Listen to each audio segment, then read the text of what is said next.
एक ब्राह्मण रहते थे काशी में, उनके कोई संतान नहीं थी। महादेव के चरणों में जाकर के उन्होंने अनन्य उपासना की, खूब तपस्या की।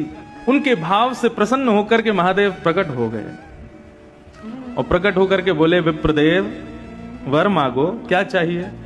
बोले, महाराज कुछ नहीं चाहिए, केवल गृहस्थ आश्रम में एक ही वस्तु की अभिलाषा होती है कि एक संतान घर में हो। मैं आपकी नगरी में रहता हूं, नित्य आपका सेवा करता हूं। मैंने वेद आदि कर्मकांड आदि इन नियमों को भी इसलिए सीखा ताकि आपकी अर्चना कर सकूं। इनसे मेरा कोई और प्रलोभन नहीं है, लेकिन मेरा अभी एक प्रलोभन है कि मुझे एक संतान चाहिए और वो मुझे केवल आप प्रदान कर सकते हैं। इसलिए मैं घनघोर तपस्या कर रहा हूं कि महादेव प्रसन्न हो तो मुझे दे सकते हैं। भगवान शिव विश्वेश्वर यहीं गंगा के तट पर काशी में ब्राह्मण देवता से बोले, कैसा पुत्र चाहते हो? महादेव ने ब्राह्मण से कहा, कैसा बालक चाहिए तुमको? कुपुत्र चाहिए कि सुपुत्र चाहिए? ब्राह्मण ने कहा, दोनों की डेफिनेशन बताओ, कुपुत्र किसे कहते हैं, सुपुत्र किसे कहते हैं? बोले, कुपुत्र जो बहुत दुख दे और सुपुत्र जो बहुत सुख दे। ब्राह्मण देवता बोला, फिर तो सुपुत्र ही चाहिए हमको, दुख देने वाला बालक क्यों मांगेंगे? महादेव विश्वेश्वर कहने लगे, लेकिन एक नियम लागू होगा। क्या?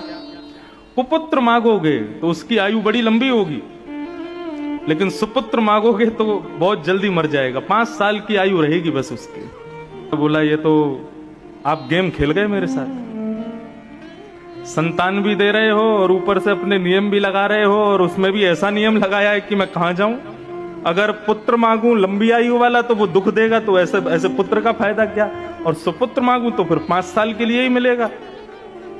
ये तो महादेव आपने मेरे को फंसा दिया, उलझा दिया मेरी बातों में। महादेव बोले, समय नहीं है, अन्नपूर्णा बुला रही है, जल्दी करो। तो बोले, प्रभु लंबे दुख से अच्छा तो क्षण भर का सुख है, तो आप कृपा करो सुपुत्र बालक दो। मैं ठीक है 5 साल ही सही, उस सुख तो पाऊंगा।